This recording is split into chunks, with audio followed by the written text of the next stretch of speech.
Hello students. अपनी पिछली class में हमने समास परिचय पढ़ा, जिसमें कि समास की परिभाषा और समास के प्रकार पढ़ा हमने। समास 6 प्रकार के होते हैं: तत्पुरुष समास, द्विगु समास, कर्मधारय समास, द्वंद्व समास, बहुब्रीहि समास और अव्ययी भाव समास। इन 6 प्रकारों में सबसे पहला प्रकार है तत्पुरुष समास। और तत्पुरुष समास को भी विभक्तियों के अनुसार 6 भागों में बांटा गया है, जिसमें कि पहला है द्वितीया तत्पुरुष, जिसके बारे में हम पिछली क्लास में पढ़ चुके हैं।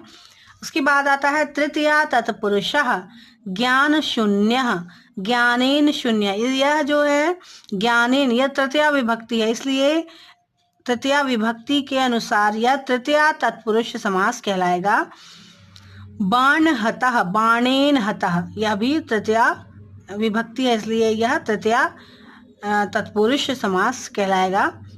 के अंतर्गत ये आएगा ज्ञानेन शून्य या बाणेन हतः। फिर आचार कुशलः, आचारेण कुशलः, है ना, तो तृतीया विभक्ति में आता है। विद्याहीनः, विद्यया हीनः।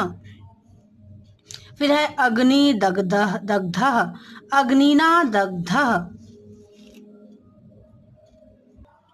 इसके पश्चात आता है चतुर्थी तत्पुरुषः, दीन दानम, दीनाय दानम। ये चतुर्थी विभक्ति के अनुसार इस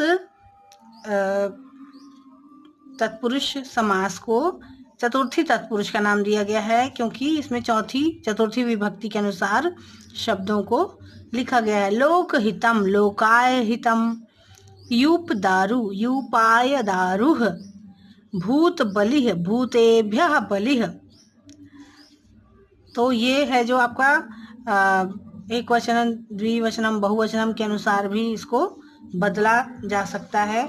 इसी तरह से है अगला है पंचमी तत्पुरुष, पाप मुक्तः, पापात मुक्तः। यहाँ पर पंचमी विभक्ति के अनुसार जो समास का पूर्व रूप है, पूर्व पद है, जो पंचमी विभक्ति के अनुसार है। वृक्ष पतितः, वृक्षात पतितः, चौर भयम, चौरात भयम। इस तरह से षष्ठी तत्पुरुष, अगला है षष्ठी तत्पुरुष, राजपुत्रः, राज्ञः पुत्रः, विद्यालयः, विद्यायाः आलयः, ईश्वर भक्तः, ईश्वरस्य भक्तः, परोपकारः, परेषां उपकारः। इसके बाद है सप्तमी तत्पुरुष।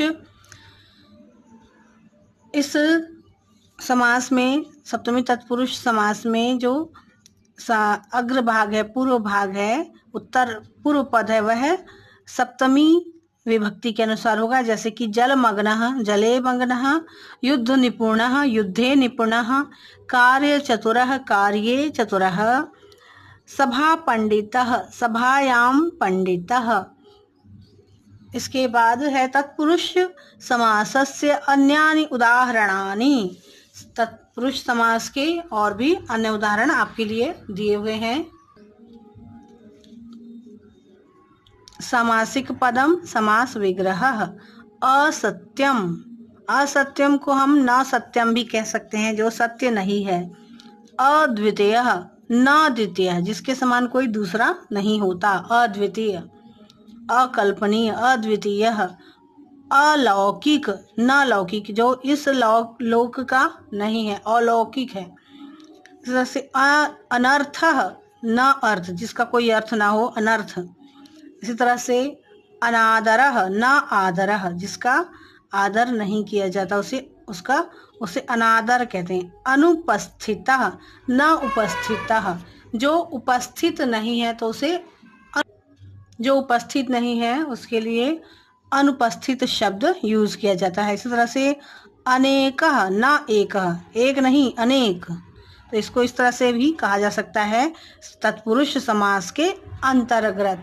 इसी तरह से प्राचार्यः, प्रगतः आचार्यः। प्रगतः अर्थात जो सबसे पहला आचार्य है, सबसे बड़ा आचार्य या पुराना आचार्य भी कह सकते हैं, प्रगतः आचार्य। प्रपिता पितामह, पितामह के भी पिता को प्रपितामह कहते हैं, प्रगतः पितामहः। तो इस तरह से हम समास, तत्पुरुष समास के अन्य उदाहरण भी हमने आपको बता दिए हैं। तो इनको अच्छे से आप नोट कर लेंगे और पढ़ेंगे, याद करेंगे। अपनी अगली क्लास में हम आपको दूसरे समास के दूसरे प्रकार के बारे में बताएंगे, जो है द्विगु समास।